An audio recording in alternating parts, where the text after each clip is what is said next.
Hi, this is Scott Wilkinson, host of Home Theater Geeks. In episode 73, I get super geeky about video calibration with Gregg Loewen and Michael Chen. So stay tuned.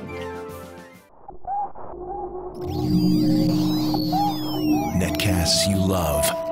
From people you trust. This is Twit. Bandwidth for Home Theater Geeks is provided by Cachefly at CACHEFLY.com. This is Home Theater Geeks with Scott Wilkinson, recorded July 18th, 2011. Episode 73, Video Super Geeks.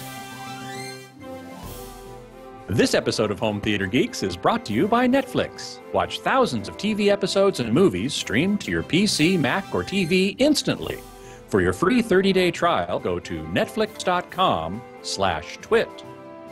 And by Squarespace.com, the fast and easy way to create a high-quality website or blog. For a free trial and 10% off your new account for 6 months, go to Squarespace.com and use the offer code HTG7. Hey there, Scott Wilkinson here with UltimateAVMag.com and HomeTheater.com. This week's guest geeks are Gregg Loewen and Michael Chen, both of Lion AV Consulting and THX certified instructors who teach the video calibration class for THX. Hey guys, welcome to the show. Hey there. Hey Scott. For those of you who might be a little, there you go, Gregg is actually in his car at a gas station on his way with his family to a vacation in Canada, and he stopped off where they have a free Wi-Fi to join us on the podcast. So thank you so much for that, Gregg. I really appreciate it. You're welcome. So I wanted to start by letting everybody know that, of course, as I said before, both of you teach the THX Video Calibration Certification course, and you both just got back from doing that course for the first time in China. So how'd that go? Went really well. I mean, the hardest thing was the translation, and but you know it's fun when you have a class where everybody's an enthusiast and everyone wants to learn, and we got past that barrier. We had an official translator, and we had I think 4 or 5 guys in the class that could speak some English and did some extra translation, and it went really well. Michael, what was your experience? It was pretty much the same. I'm actually happy that I'm about 60% fluent in the language, so sometimes when the translation doesn't go right, I can actually step in and do my primitive English Mandarin translation and act it out with my hands. And I get that. Yeah, I guess maybe finger puppets might be good at one point or another, huh? That's right. So how many people did you have in the class? We had we did 2 level 1 classes. The first level 1 had 24 people. The second level 1 had 18. And then the level 2 class, which is an extra 2 days, had I think 12.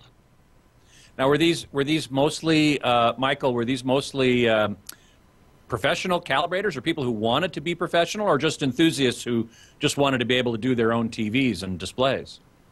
In most cases, they were all professional of some sort. They were the installers. We had people that were already in the post-production, and they just wanted to come and learn more. We actually had a director of a film from Hong Kong come up to learn some more stuff. Huh, wow. And I guess I'm curious about whether or not calibration or the video system standards are any different in China or elsewhere overseas than they are here. For example, we know that in Europe they use PAL instead of ATSC now in this country, which has a little bit different frame rate. I don't know if the color temperature and color points are any different or not, are they? Hey, Gregg, you answer that. Okay. We're still using D65 and Rec 709 on all the Blu-ray mastering worldwide, but we did have one Japanese individual that was living in Taiwan, Michael? Taiwan? That they're actually they're doing their television content at 9300, very, very, very blue. And they do a lot of other testing that's even more blue than that. So that was the only difference. So it was kind of neat to hear what this engineer's take was on some of the work we were doing, just for the differences. I think we should just make sure that everybody understands that what we're talking about here in terms of color temperature is the color of white in essence, and 9300 degrees Kelvin or 9300 kelvins is quite a bit towards blue. What we use in this country is 6500 degrees Kelvin, which by some standards might, I guess, looks ever so slightly reddish, but it's a pretty neutral white. And just to be totally geeky about it, I want to mention that color temperature, a lot of people talk about color temperature as being the reference that you want to shoot for. But it's not really true, is it? Michael, what do you fill us in on the difference between D65 and 6500K? Okay. Well, one of the big misconceptions is people think 6500K actually represents like 1 point that is correct. But what it actually is if you can imagine a graph with a sort of an X and a Y, that the D65 actually represents a line on this graph. So when you talk about, I'm at 6500, it's like, well, where are you on this line? Because on one part of this line, the picture is super green, and on another part of this line, the picture is purple. There's only 1 point on this 6500 line that is correct, and that's what we call the D65 point, and that's the neutral point. So if you just say 65, it's like, well, how many points are there on a line? An infinite number, actually. They're all wrong except for 1 point. And we call that point D65. That's right. Now, and that's for color, though. Greg, doesn't black and white use a different white point? We could say equal energy white point, E55, a little bit more reddish, and that basically shows off the arc lamps of the old projectors, that they had a little bit of a reddish glow to it. So you could say black and white's a little bit more red at E55, and then at D65, a little less red, or a little more towards blue, or neutral for the canvas for or for color. And that's the point that I want to make sure everyone understands. When I took the THX course, which you guys taught, you made a very, very good statement that I've remembered ever since then, which has now been 2 or 3 years ago, which is that the grayscale, or the color of gray, or the color of gray from white to black, is like the canvas that a painter uses. And whatever colors you put on it are biased by whatever color the canvas is. And so it's a lesson, one of the most important lessons I took away from that class. We'll let Greg take care of that, because he's the canvas painting man. We had trouble with So Greg, expand on that a little bit, if you would. It's just like television is just like a painting.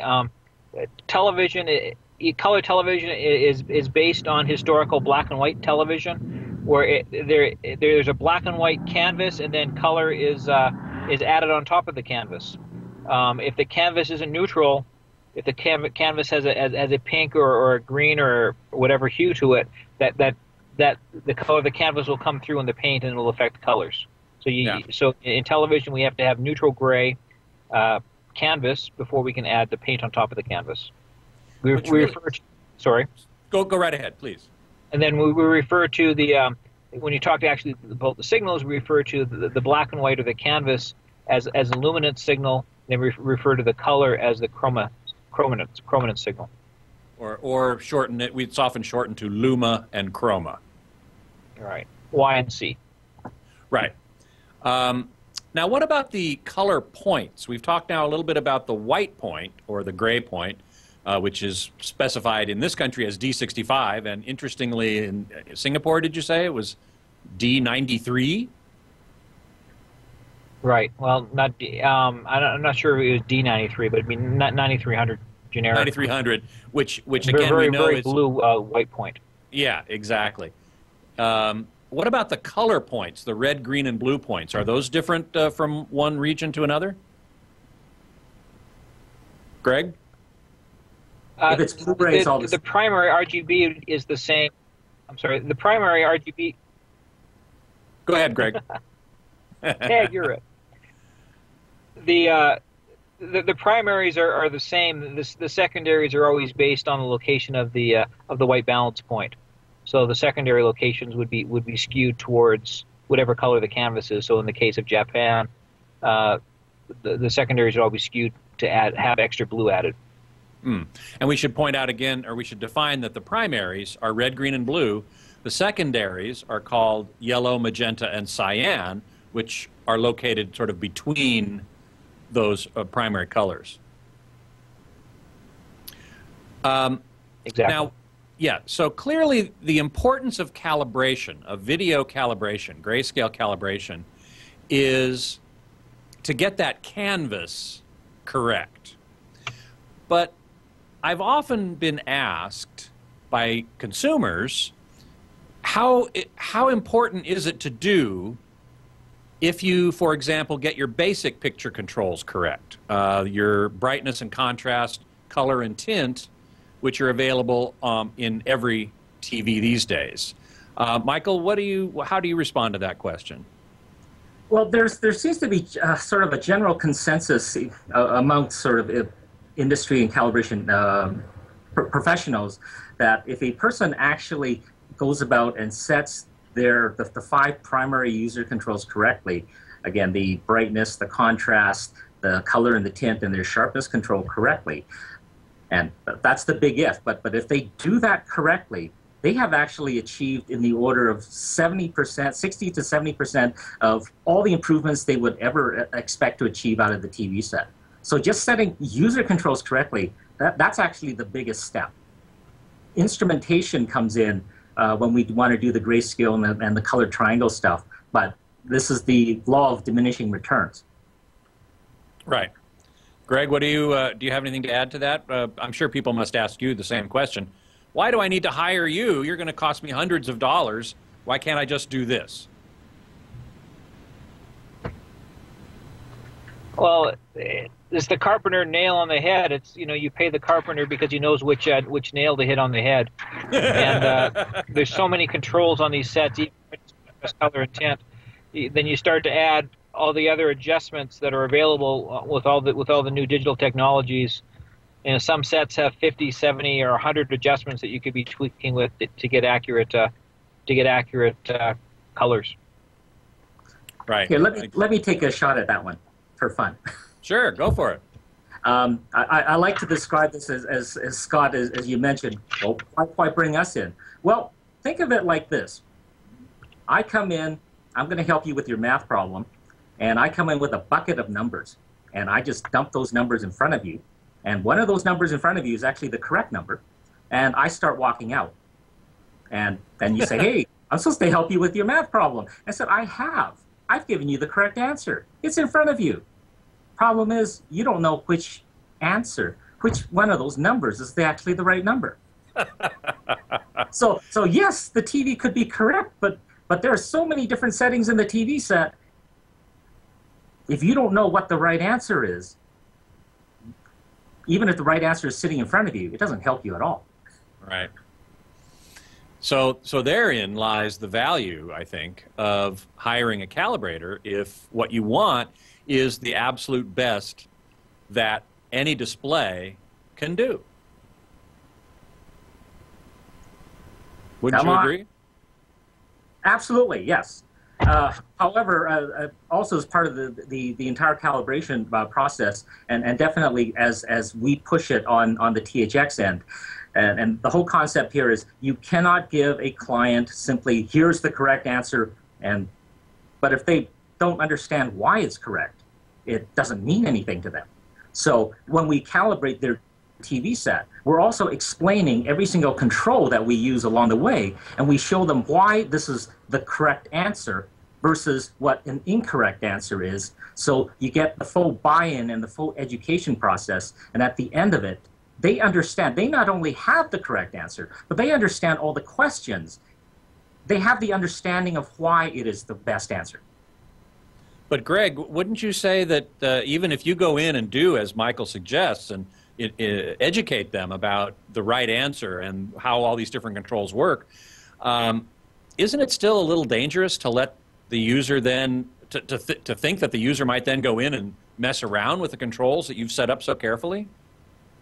Well, I guess there's always that potential, but hopefully when you're educating the client and you show them why the brightness is set the way it is, why the gamma response the way it is, I mean, they're going to be happy with it as it is. Now, one part when we do a calibration is we write down all the values and we give those values to the client. So if there ever is a reset on the TV set or something like that, or something happens to the settings, they can always be placed back to the calibrated settings. So. Now that's also a big value in what are called the ISF day and night modes. Oh, totally. Is that right, Michael? Absolutely, although Gregg was actually seen in China yelling at a person for using those letters. Why is that? In the class. But we shall just refer to them as day and night modes. Yes. Of course, because you were teaching for THX, and yeah, okay, never, yeah, right, okay. Shall not be named. the other place that shall not be named. All right, fine. So the day and night modes, which, if I'm not mistaken, actually lock the controls, and you can set them. You can set the controls for daytime viewing when there's some ambient light, and for nighttime viewing when there's no ambient light. And then these settings can be locked so that the user can't go in or the kids can't go in and muck around with them. Exactly. I just worked on an LG plasma just a couple hours ago that had the THX Cinema mode and then THX Bright Room mode, which are both calibratable. So yeah, I tweaked out both of them, but after I'm done, they're locked out from the client, so you can't change the settings. Mm-hmm. That reminds me of a good question. THX mode. There are now TVs. THX is known for a long time for certifying audio products, and in the last few years they've also now started to certify video products, displays, mostly flat panels. And there is a THX mode in these flat panels where you go into the menu and you pick the THX mode, and it's supposed to be correct. But I've found in my reviews that in some cases the THX mode is pretty close, and in other cases it's maybe not so close. Michael, how can we resolve this issue? If THX mode is supposed to be correct, why is there so much variability?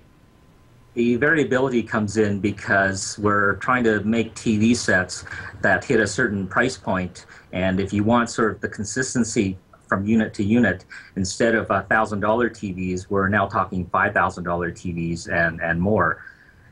So given that reality of the market, when it comes to THX certification of a TV set, a THX mode in the TV set, like it or not, THX does give them sort of a plus or minus on this is what the correct answer is, but because we're making consumer grade products, we realize that on an assembly line, sometimes you have some variance, and hopefully everything falls within that variance. But of course, because there is variance, and since THX can never guarantee, they don't know what kind of TV or Blu-ray player or whatever you're going to be, or what kind of signal you're going to be plugging into the TV. So the THX mode in TVs, think of it as it represents a best guess. But because of the way the mode is designed, that if for those who have the knowledge, you can tweak it just a bit further, and you can almost be guaranteed that you can get it as good as it's going to get. And you don't have to work that hard to get there. Mm-hmm. And Gregg, as you said, sometimes the THX mode is calibratable, that is adjustable, but sometimes it's not. I guess that's the manufacturer's decision, isn't it? Right. That's where THX is going as well. That we're going to be a daytime reference mode and THX Bright Room modes that can be tweaked by the technician as well.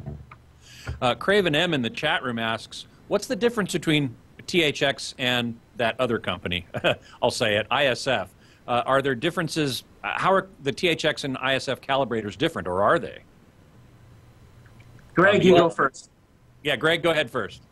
We were actually the first organization that came up with a 3-day training program for our technicians, and it's really focused on hands-on. And one of the mottos of the class is actually doing good work first, and how to continuously and consistently do 100% effort, even if you don't have the advanced controls available, that you do the best that you can with what you're given. And that's kind of how the whole class is. It's all a hands-on experience and learning and just tweaking one display at a time. And when you're done the class, being able to actually do a calibration by the time you're finished the class, to actually go into a home or go into a theater and do a paying job by the time you're finished. Now, I have to say, Michael, that one of the things that impressed me, and I don't mean for this to be an ad for THX calibration. That's not my point here, but I have seen both the THX and the ISF calibration courses, and one of the things that impressed me about the THX course is that before you can get your certification, you have to submit 10 calibrations. You do 2 in the class during the 3 days of video 1 and 2, but then you have to do 8 more on your own and submit them before you'll actually get your THX certification, whereas ISF, I think, only requires 1 or 2. Definitely that's one of the places where things differ, because doing a little step backwards on a historical sense, Gregg and I have actually been ISF instructors many years ago. So think of it as we took our experience from that program, and we built upon it, looking at how we as calibrators would want to sort of what elements would we want to add into a program ourselves. And the idea of the 10 calibrations, aside from, yes, it's not so much for THX's benefit, but it's definitely for the students' benefit, because this is about practice, practice, practice. Yes. And yes.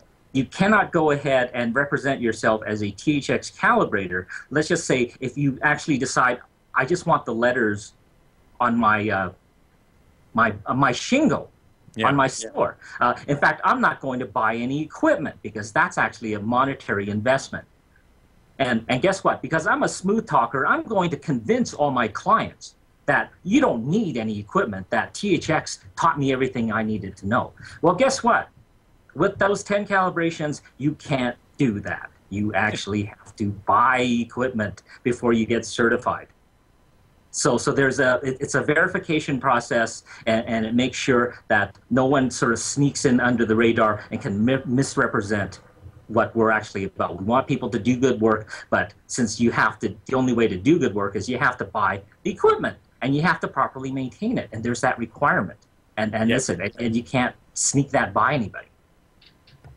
Well, that's a great point, and it brings up the question of equipment, which I want to get to in just a moment. But if you'll hang on for a second, I would like to take this opportunity to thank one of our sponsors for this episode of Home Theater Geeks, Netflix. Netflix, of course, as we all know, delivers movies directly to your home, and it saves you time, money, and a ton of hassle. You can instantly watch thousands of TV episodes and movies, stream directly to your PC or Mac, or stream to your TV, via Netflix-ready apps, Blu-ray players, game boxes, Xbox 360, PS3, Nintendo Wii. You can get it just about any way you want.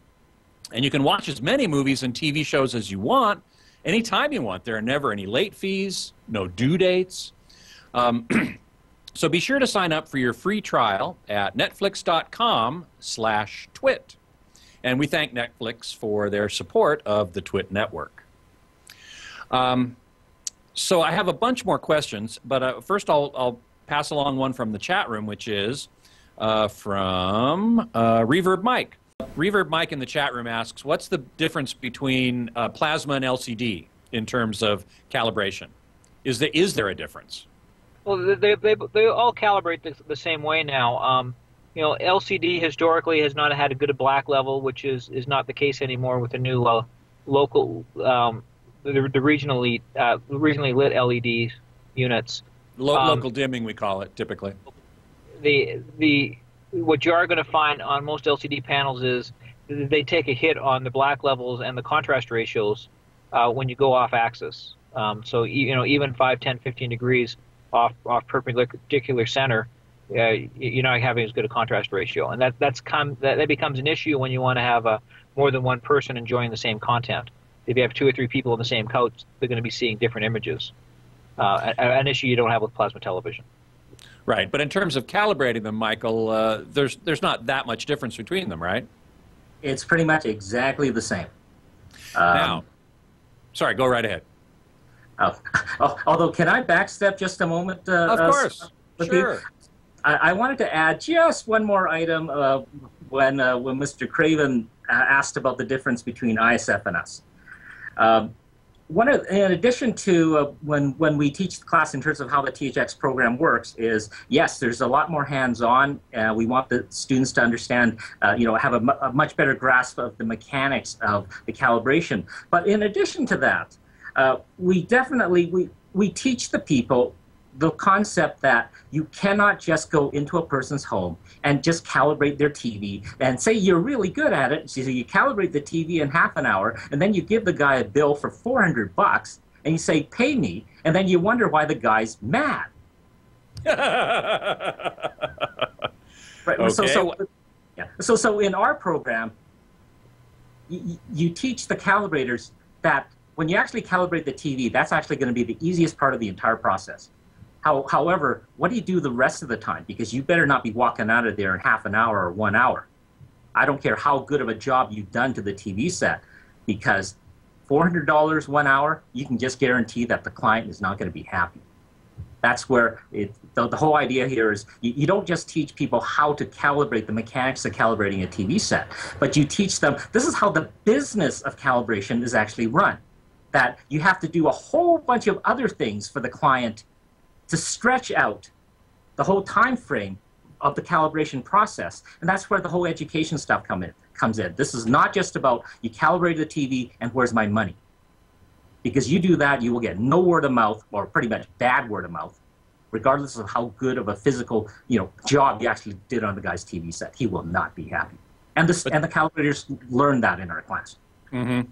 And this isn't, though, just a matter of padding your time to make the fee seem reasonable. You actually are adding value to the process that you are selling to the client by, in fact, educating them on what they need to know, right?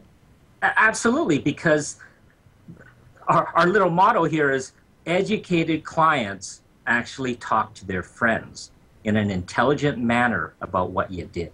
Mm-hmm. Because the typical response for a client who wasn't educated in the calibration process, after you give him the calibrated picture, the typical response is, the picture's too dark. Well, guess what? When he says the picture's too dark to a bunch of his friends, I don't think anybody's getting in line to get their TV calibrated.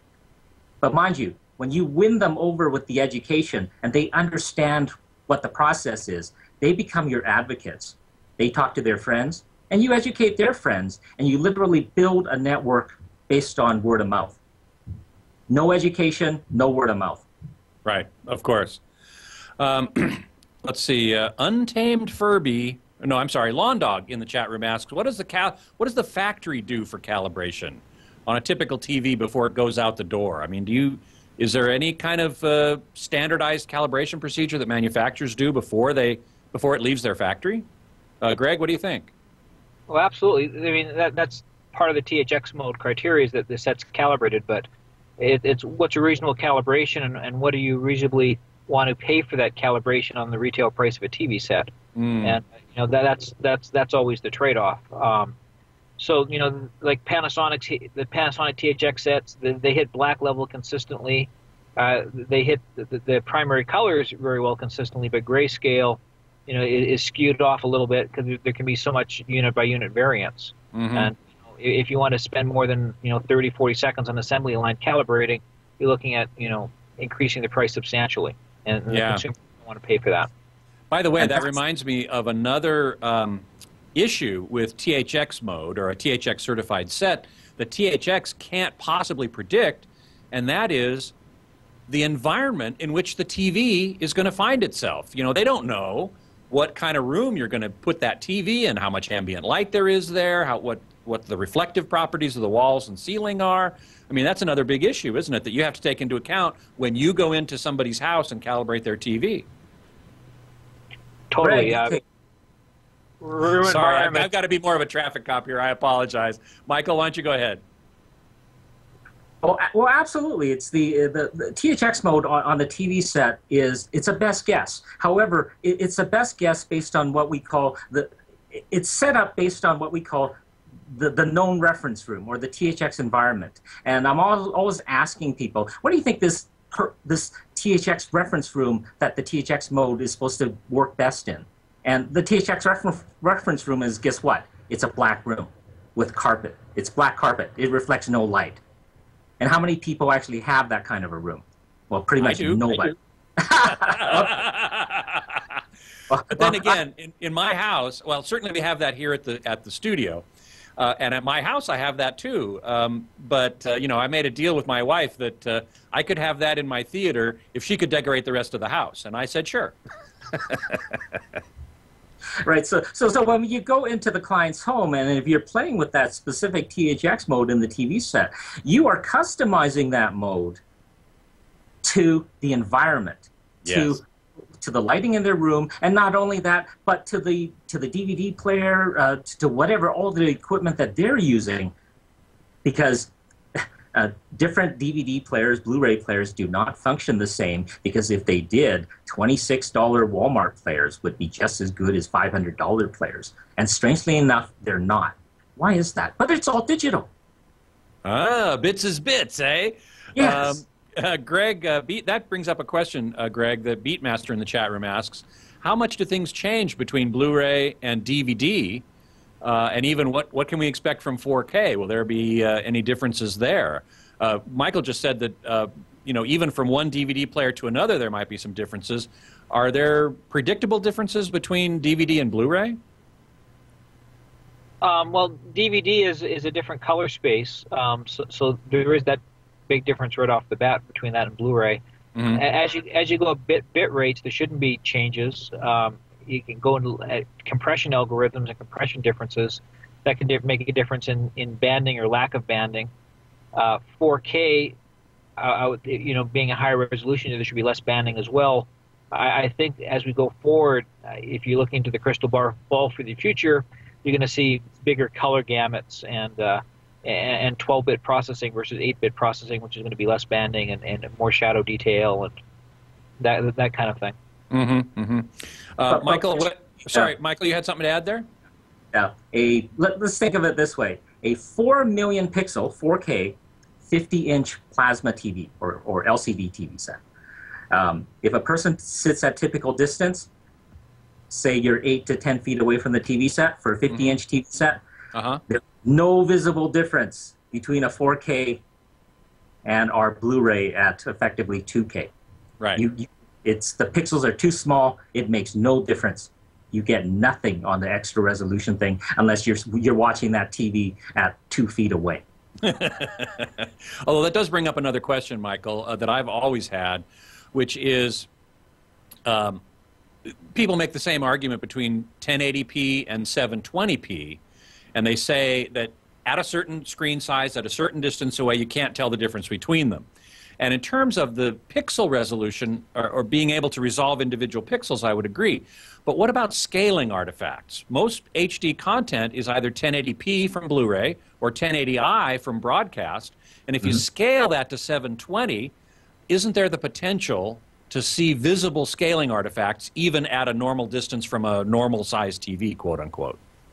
And the answer is absolutely. Within our class structure, we actually have this fun little thing where we show people resolution in the class, and then you get a person who stands, I don't know, 8 feet back from a 50-inch TV set, and then he stands 10 feet back, and we ask him, can you actually see this 1080p resolution? And their answer is no, they can't see it. However, then we process that signal and effectively turn it into a 720p signal. So we down-res it, and suddenly you see these massive distortion bars in the picture, and the person can see it halfway across the room. Right. And that shows up. Yeah, yes, so you'll see it. And you'll see it in people's sweaters that have lots of detail. You're going to see this pumping, or the clothes seem to be glowing, or there's a rainbow moving around in the clothes. He said, what is that? Is that supposed to be there? It's a scaling artifact. So, this is the reason why I generally recommend that people buy 1080p TVs, even if they're relatively small. You know, even if they're 42 or 46 inch. A lot of people say, "Oh, you can't tell the difference between that and 720p." Well, you can if you're doing any scaling. It's the potential anyway. Did you know that pretty much every TV set, every 1080p TV set that comes out of the box is actually delivering all the consumers effectively 720p resolution? No, how's that? Because every TV set comes out of the box overscanning the picture. They chop off about 2-3% of the picture along the edge. Ah, yes. Yes, so the picture is actually zoomed. And when you zoom a picture, you're processing it. And that processing effectively kills half the resolution. I didn't realize it killed that much, but you make an excellent point. It effectively kills 1 million pixels. Wow, wow. But he notices. How about that? Well, that's even worse. I mean, a lot of people don't notice when it comes out of the box it's in dynamic or vivid mode, you know, where it's just you need to wear shades to watch the TV.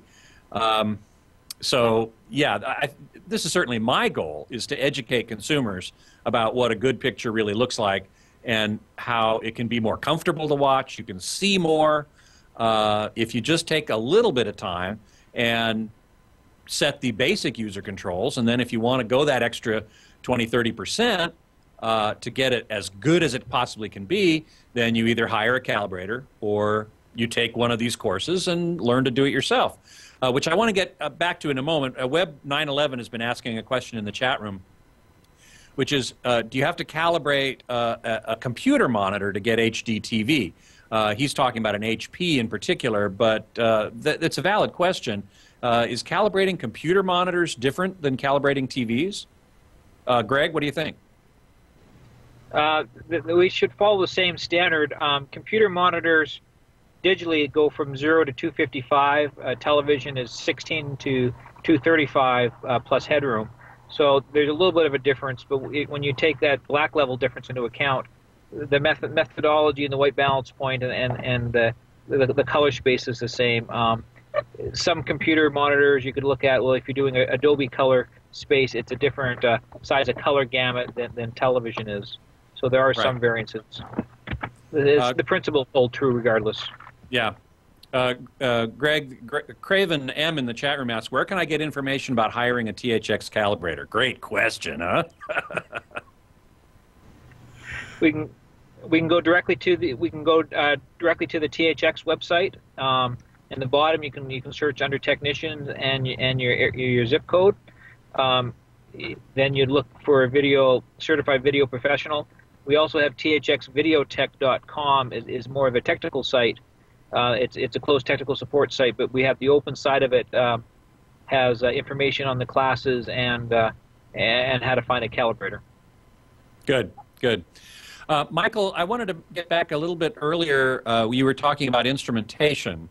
And how people really need to, if they want to be a calibrator, a full calibrator, they need to invest in some instrumentation. And you and I have been actually emailing about this in response to a reader question that I got some time ago. You really do have to spend some money on instrumentation, don't you? I mean, basically what you need is a colorimeter, which is a device that senses what color is being produced by a display. Why don't you give us a basic overview of the two types of colorimeters that people can buy? All right, okay. Two types of colorimeters or calibration devices that you might find on the market. The first kind is a colorimeter. Think of it as these things look like hockey pucks, these round things, and they're called like tri-stimulus devices, and think of these devices as they have these filters built into them, a red filter, a green filter, and a blue filter. And the nice thing about these devices is that they have a very good low light sensitivity, but their downside is precisely those same red, green, and blue filters, because when they put them in, they assumed a certain type of red, green, and blue. However, if you're using that same device on a TV set that has a much larger color triangle, where the red, the green, and the blue are very different than what is actually in the probe doesn't really know how to deal with that. And the probe will give you an answer. Unfortunately, the answers are all wrong. But probe doesn't know that. And that's the problem with the colorimeters, the tri-stimulus, the inexpensive stuff. On the more expensive end, we have the devices called spectrometers. They're actually not that super expensive, because on an entry-level thing, you can get entry-level at $400, and they go from $400 and up. Of course, up, like to $40,000, $50,000. Right. But those devices don't actually have like color filters in them. They actually look at the entire color spectrum. And of course, so they don't get fooled when you put them up against a new type of TV set that's giving you a much bigger color triangle. It doesn't get fooled by stuff like that. The only difference, of course, they're slower, but the differences between the inexpensive spectrometers versus the more expensive ones is you have your color spectrum, but the inexpensive stuff, they only sample, they don't sample nearly as many points. So it's like a rougher curve, a more bumpy curve versus a smoother line when you get into the much more expensive stuff. The thing you see behind me, that's a spectrometer, and that's in that $12,000 range. Right, exactly. We use that here at a home theater and Ultimate AV. We use the Konica Minolta CS200, which is a pretty nice meter at probably not much over 10 grand, 12 or 13 maybe. Photo research can be in the 15 and up range. The Minolta CS2000 is like in the $30,000 range or so. One more thing to that, Scott. Yeah, please. One of the biggest selling points for the colorimeters, the tri-stimulus devices, has been people always tout that they have good low light sensitivity and they're fast. Although within our own class structure, we're always asking the students, fast versus accurate. Yeah, it's fast, but if it gives me wrong answers, is that good? No, I'd say not. No, yes. So when it comes down to yes, you can actually get some very good tri-stimulus devices, and they can sell up to like $6,000. But the problem is they're fast, but they still have the same filter issue, which is they're assuming a certain red, green, and blue. So in terms of accuracy, even if you had a $6,000 fast device, you still have to double check it with a $1,000 spectrometer. Sure, it's slower, but it's more accurate. Now, Greg, you can get around this filter problem that Michael was just talking about with what are called lookup tables or offsets to the red, green, and blue that are inherent in the filters, can't you? You can, to create an offset, you still need to have a spectroradiometer to create that offset. So you have to know the target of where you're going, is what you're saying, right? In order to be able to create the offset and get accurate results. Right. A manufacturer can build an offset into a tri-stimulus device, but the problem with that is that that's only based on that one reference display that they're working on to begin with. Then you go to a second reference, a difference display, trying to use those same offsets. They don't always work, and sometimes they perform very poorly in that secondary situation. Right. And you mentioned earlier, Greg, about LED backlit LCDs, which do give you a much better black level, but they also have a different color gamut, a different set of red, green, and blue, which causes problems for these tri-stimulus meters, right? Right. They can be a very narrow spectrum of color or light coming out of that might not be very readable to a tri-stimulus device at all. Yeah. Michael Webb 8311 in the chat room asks, are there any good online resources for the DIY or for those of us who can't afford the services of a pro? I always have a hard time with this question, because if you're not going to hire a pro, you really need to know what you're doing in order to do a grayscale calibration. Isn't that right, Michael? That's pretty much it. Okay, let's say let's look at the real value if you're going to do it yourself. Because if you do it yourself, you're still going to need a disc, so go get yourself a disc. You're going to need a meter, so you're going to buy one of those entry-level stuff, and you're not going to buy them for 20 bucks. You're still spending $100 to $200 or something on an entry-level meter, and of course you cross your fingers and you hope that thing's going to work right. It's going to be accurate for your display, yeah. That's right. And in addition to that, so you're already in it for, say, 200 bucks. And, well, guess what? Now you need a program to actually run that meter. And some software on a computer. Yeah, software. That stuff doesn't. There is a free one that's out there, but the enthusiast stuff, you can get it. It's not that expensive, but that's 200 bucks there as well to run your hardware.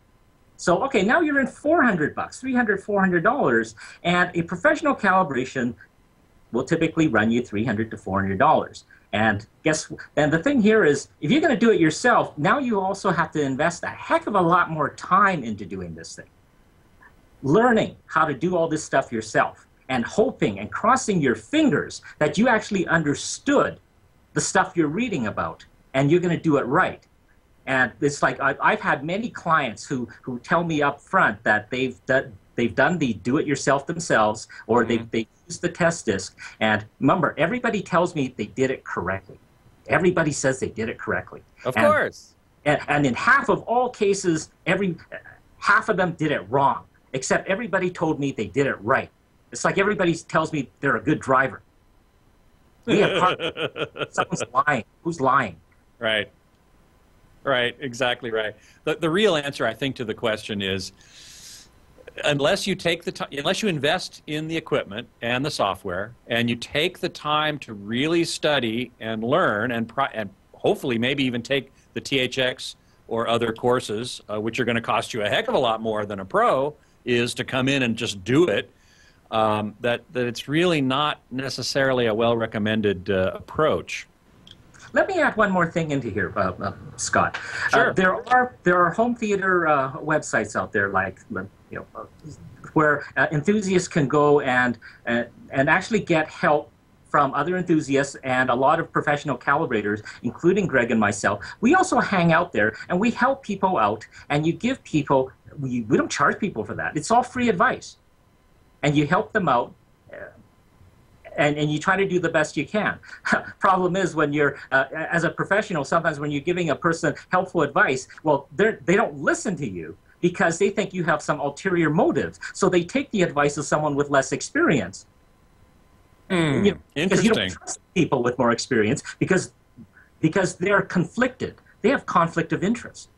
So you trust the people who have no experience to give you the better answers. This is right there as a conundrum, isn't it?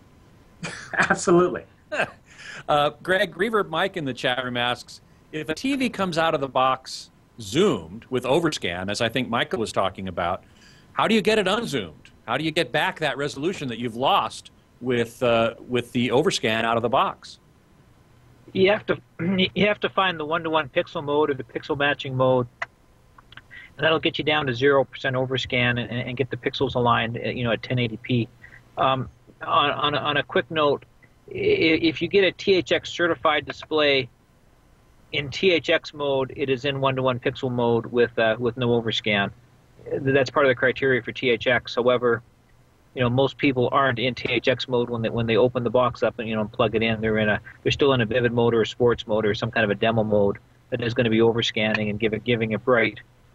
Overly sharp image to sell a TV set, not to create a reproduce an accurate image. Right, exactly. And this overscanning typically is in it's a parameter or control called picture size or aspect ratio, and there'll be 16:9, 4:3, zoom 1, zoom 2, wide 1, wide 2, and hopefully there's a setting called just or screen fit. Screen fit, HD size 2, dot by dot. Dot by dot is another one. Yeah, exactly. Full pixel. And not necessarily 16:9. Yeah. No, exactly right. That's the point I wanted to make. Yeah. Go ahead. So yeah, so a lot of people think, oh, I'm in 16:9 mode. I'm in the right aspect ratio, but you're in the correct aspect ratio, but it's zoomed in, and you're not doing the one-to-one pixel mapping. So you're having a lot of processing going on and creating a lot of artifact that shouldn't be in the image. Exactly right. Well, I've got a couple other questions for you, but before I get to that, I do want to thank our other sponsor for this episode, Squarespace.com, with an easy-to-use user interface for creating and managing a website or blog. It's optimized for both beginners and CSS experts. Hundreds of design templates to choose from, and you can customize the designs to fit your needs. In fact, there's even an iPhone and an iPad app for updating your blog on the go. Online resources and a special support team help give you 24-hour help, 7 days a week. The all-inclusive service includes several modules to build your website: blog module, form builder, Flickr photo display, a Twitter widget, even social media buttons. We all know how important those are today, don't we? So you can use Squarespace for all your website needs. Build it, host it, update it anytime. For a free trial, go to squarespace.com and sign up for a free account. There's no credit card needed. Just try it out and build your website.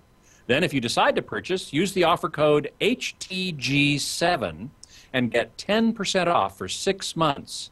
That's squarespace.com and use the offer code HTG7.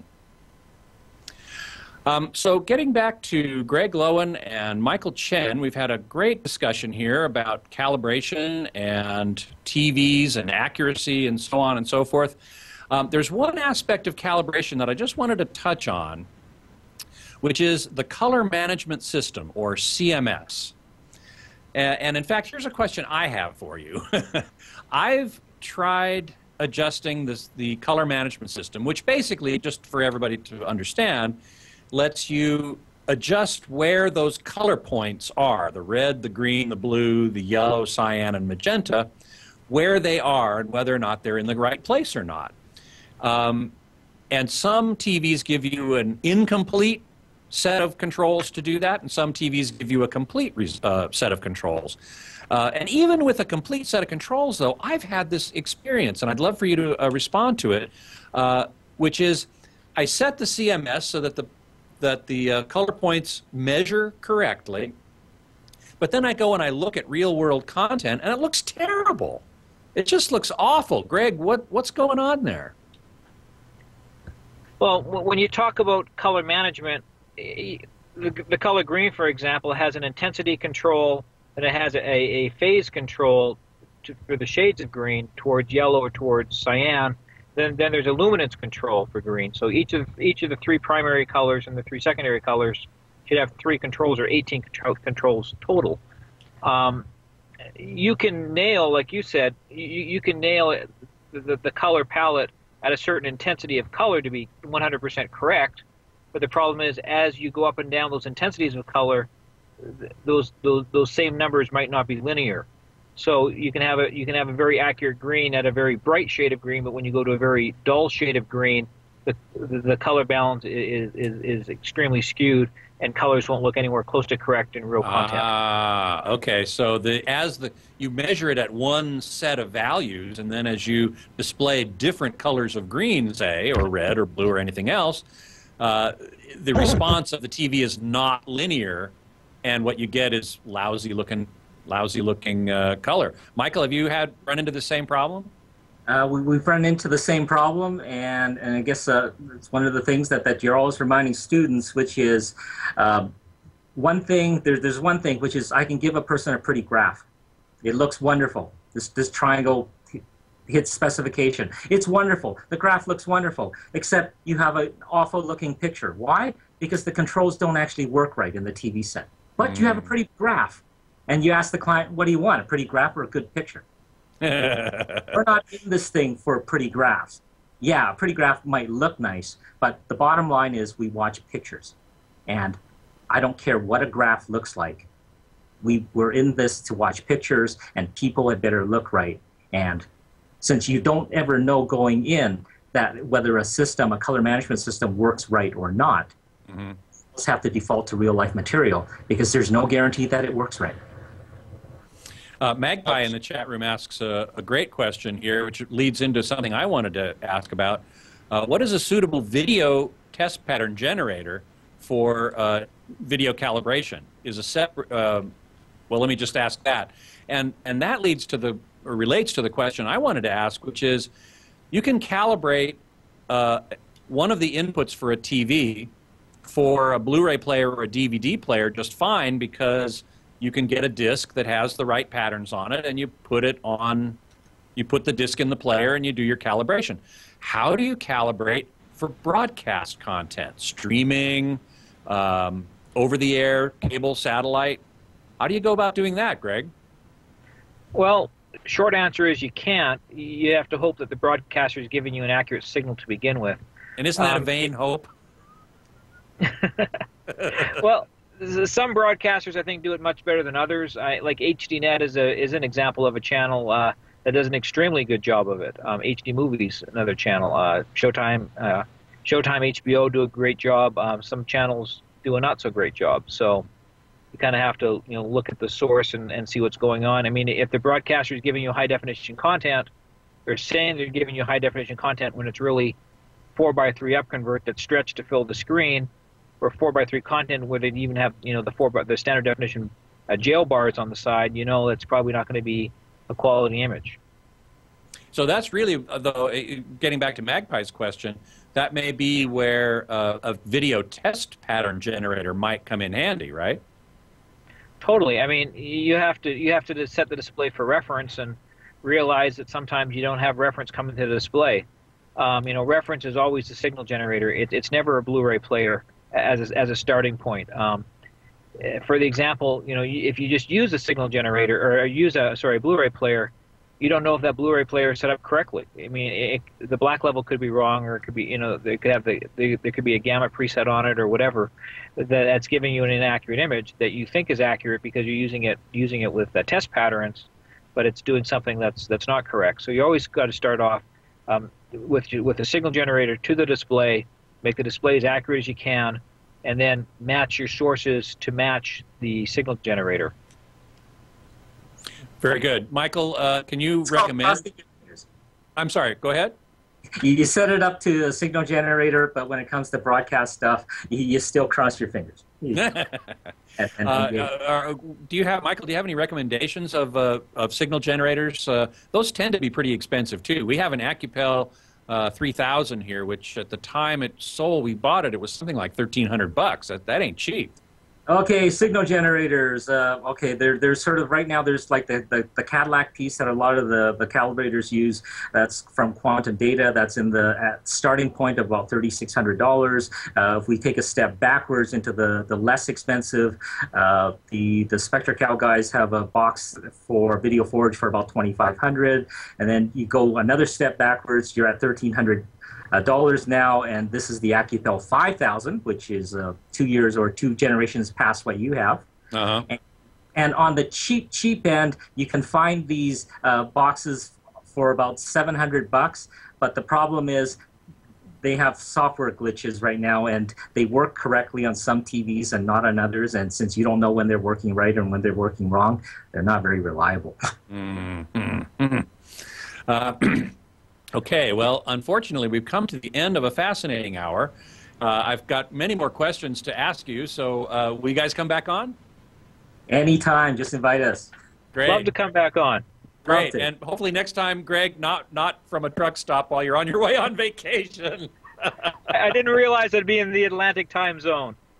Well, thank you so much and thank your family for me, will you, for bearing with me and you as we had this wonderful conversation about video calibration, which I'm sure a lot of people will find very interesting. I know I did. So I want to thank Gregg Loewen and Michael Chen both for being guests on the show. Thank you both very much. Thank you, Scott. Thank you, Greg. Thanks, Scott. You bet. You can contact or see what Greg and Michael are both doing on lionav.com. And as we mentioned during the show, you can check out thx.com as well. My online homes, of course, are ultimateavmag.com, where I have this week's poll question of how are you going to respond to the Netflix rate hike? So please go there and check that out and vote for what you're going to do. I'm also on hometheater.com, and I answer reader questions on both sites. So you can send those to scott@twit.tv. And you can follow me on Twitter at htgeekscott. Next week, my guest is scheduled to be Gene Dolgoff, a 3D expert and one of the most requested return guests on the show. So I'm sure that's going to be very interesting, and I sure hope you'll join me for that. Until then, geek out.